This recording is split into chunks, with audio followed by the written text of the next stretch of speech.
Student, তোমরা যারা কলেজের ছাত্রছাত্রী আছো এবং স্বামী বিবেকানন্দ স্কলারশিপে নতুন আবেদন এবং রিনিউয়াল করতে চাইছো, তোমাদের জন্য আজকের ভিডিওটা খুবই গুরুত্বপূর্ণ। আজকে এই আবেদন এবং রিনিউয়াল প্রক্রিয়া সম্পর্কে বিস্তারিত আলোচনা করব। প্রথমেই বলে রাখি, তোমাদের স্বামী বিবেকানন্দ স্কলারশিপে আবেদন এবং রিনিউয়াল প্রক্রিয়া কিন্তু শুরু হয়ে গিয়েছে। কি বললাম? স্বামী বিবেকানন্দ স্কলারশিপে আবেদন এবং রিনিউয়াল প্রক্রিয়া শুরু হয়ে গিয়েছে। কারা নতুন আবেদন করবে, কারা রিনিউয়াল করবে এবং কারা আবেদন এবং রিনিউয়াল করতে পারবে না, এই সংক্রান্ত কিন্তু আজকে বিস্তারিত আলোচনা হবে। প্রথমেই বলে রাখি যে ফ্রেশ অ্যাপ্লিকেশান তোমরা যারা করতে চাইছো এই স্কলারশিপে, স্বামী বিবেকানন্দ স্কলারশিপে, তোমরা সেটা করতে পারবে 28/11/2025 28/11/2025 তারিখ থেকে তোমাদের কিন্তু এই প্রক্রিয়া অলরেডি শুরু হয়ে গিয়েছে। তোমরা যারা নতুন আবেদন করতে চাইছো, এমনকি তোমরা যারা রিনিউয়াল করতে চাইছো, তোমাদেরও কিন্তু ওই একই সেম ডেট থেকে, সেম তারিখ থেকে রিনিউয়াল প্রসেস অর্থাৎ প্রক্রিয়া শুরু হয়ে গিয়েছে। এবার তোমরা কারা আবেদন করতে পারবে এবং কারা রিনিউয়াল করতে পারবে বুঝে নাও।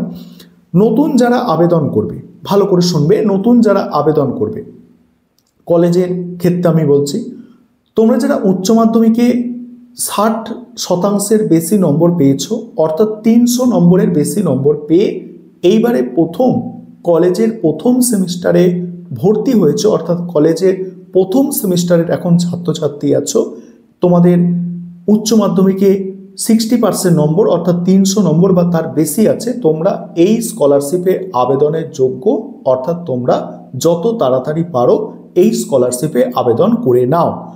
এবং তোমরা যারা এবারে কলেজ কমপ্লিট করে, অর্থাৎ তোমাদের মানে আন্ডার গ্র্যাজুয়েট অর্থাৎ ইউজি কমপ্লিট করে পিজি অর্থাৎ পোস্ট গ্র্যাজুয়েট তোমরা করতে চলেছো এবং আন্ডার গ্র্যাজুয়েটে অর্থাৎ কলেজের সমস্ত সেমিস্টার মিলিয়ে তোমাদের 53% নম্বর ছিল, তোমরা কিন্তু ইউনিভার্সিটির প্রথম সেমিস্টারে এই স্কলারশিপের জন্য আবেদন করতে পারবে এবং তোমাদেরও কিন্তু আবেদন প্রক্রিয়া শুরু হয়ে গিয়েছে।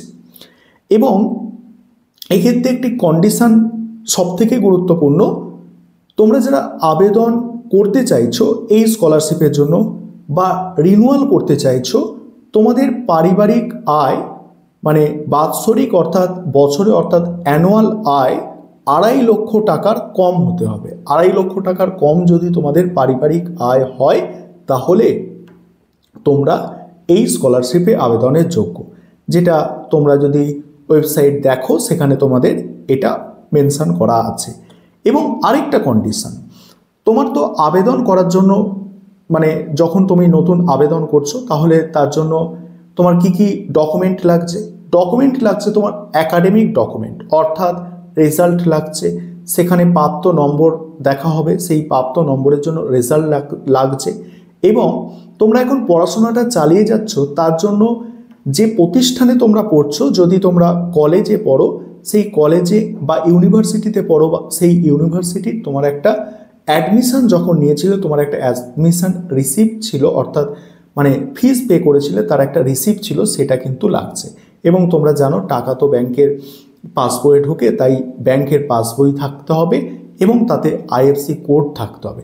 এবং আরেকটি গুরুত্বপূর্ণ বিষয়, তোমাকে কিন্তু পশ্চিমবঙ্গের স্থায়ী বাসিন্দার হতে হবে এই স্কলারশিপ পাওয়ার জন্য।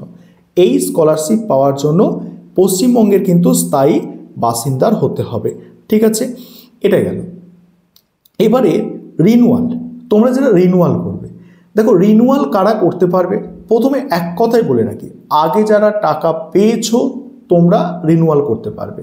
রিনিউয়াল মানে কি, যারা একবার বা দুবার টাকা পেয়ে গিয়েছো, তোমরাই কেবলমাত্র এই স্কলারশিপে রিনিউয়াল করতে পারবে, অর্থাৎ রিনিউয়ালের যোগ্য। তবে এখানে কিছু কন্ডিশান আছে।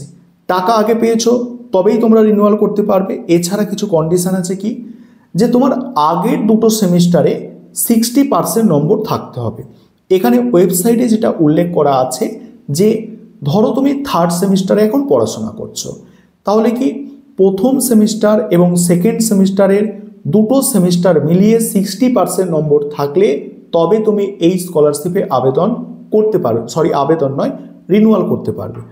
তবে এখানে একটা বিষয় বলি তোমাদের, যে কিছু কিছু স্টুডেন্টের ক্ষেত্রে অর্থাৎ ছাত্রছাত্রীদের ক্ষেত্রে যেটা আমি দেখেছি, অনেক ছাত্রছাত্রীরা এই সমস্যা মুখোমুখি হয়েছেন যে তাদের আলাদা আলাদা অনেক সময় দেখা যাচ্ছে আলাদা আলাদাভাবে 60% নম্বর কিন্তু লাগছে, অর্থাৎ প্রথম সেমিস্টারে 60% এবং সেকেন্ড সেমিস্টারে 60% লাগছে, তবে সে এসে কিনা থার্ড সেমিস্টারে রিনুয়াল করতে পারছে।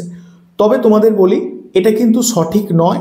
তোমাদের প্রথম সেমিস্টার এবং সেকেন্ড সেমিস্টার মিলিয়ে নম্বর যদি 60% থেকে থাকে তুমি থার্ড সেমিস্টার রিনুয়াল করতে পারবে।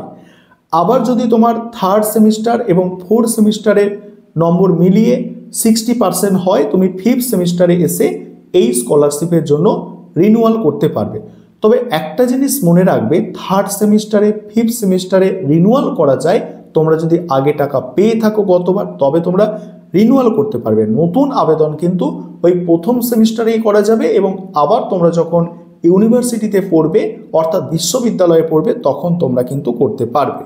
ঠিক আছে, এবার কোনো বিষয়ে ফেল করা চলবে না, এখানে একটা কন্ডিশন, সব বিষয়ে পাস করে পরের ক্লাসে উঠতে হবে এই স্কলারশিপ পাওয়ার জন্য। অর্থাৎ এখানে বুঝতে পারছো যে প্রথম তোমরা যারা রিনুয়াল করতে চাইছো তোমাদের কোনো একটা সিঙ্গেল পেপারে 1 নম্বর বা 2 নম্বরের জন্য সাপ্লি থাকলেও এই স্কলারশিপে তোমরা আর কোনোদিন রিনুয়াল করতে পারবে না। একটা সিঙ্গেল পেপারেও যদি 2 নম্বর বা 1 নম্বরের জন্য সাপ্লি পেয়ে যাও তাহলে এই স্কলারশিপে কিন্তু আর কোনোভাবে রিনুয়াল করা যায় না। এবার কি কি ডকুমেন্ট লাগবে সেটা আগেও বলেছি, আবারও বলছি, শেষ মার্কশিট, অর্থাৎ শেষ মার্কশিট বলতে কি, তোমার যদি তুমি আবেদন করতে চাইছো তা কলেজে আবেদন করছো মানে এইচএসের মার্কশিট লাগবে, বিশ্ববিদ্যালয় অর্থাৎ ইউনিভার্সিটিতে যখন আবেদন করতে চাইছো তখন তোমার কলেজের মার্কশিট লাগবে, এবং তোমরা যখন রিনুয়াল করতে চাইছো তাহলে আগের সেমিস্টারগুলোর মার্কশিট লাগবে অর্থাৎ রেজাল্ট লাগবে। দ্বিতীয় গুরুত্বপূর্ণ যেটা লাগছে তোমাদের বলেছি আমি, বর্তমানে ক্লাসে ভর্তির রসিদ অর্থাৎ অ্যাডমিশন রিসিপ্ট লাগবে, ইনকাম সার্টিফিকেট লাগবে। তবে ইনকাম সার্টিফিকেটটা কাদের জন্য? নতুনদের জন্য। তোমরা যারা নতুন আবেদন করবে অর্থাৎ যারা রিনিউয়াল করবে তাদের জন্য নয়, যারা নতুন আবেদন করবে এই স্কলারশিপে তোমাদের জন্য ইনকাম সার্টিফিকেটের কিন্তু প্রয়োজন পড়বে। এবং নিজস্ব মানে ব্যাংকের পাসবই কিন্তু লাগবে, অর্থাৎ নিজের নামে ব্যাংকের পাসবুক থাকতে হবে এই স্কলারশিপে তোমাদের কিন্তু আবেদন বা রিনিউয়াল করার জন্য। এই ছিল কিছু গুরুত্বপূর্ণ তথ্য। এই সংক্রান্ত যদি তোমাদের কিছু প্রশ্ন থাকে অবশ্যই তোমরা কমেন্টে জানাবে, সেক্ষেত্রে তোমাদের জন্য আবারও রিপ্লাই ভিডিও নিয়ে আসবো।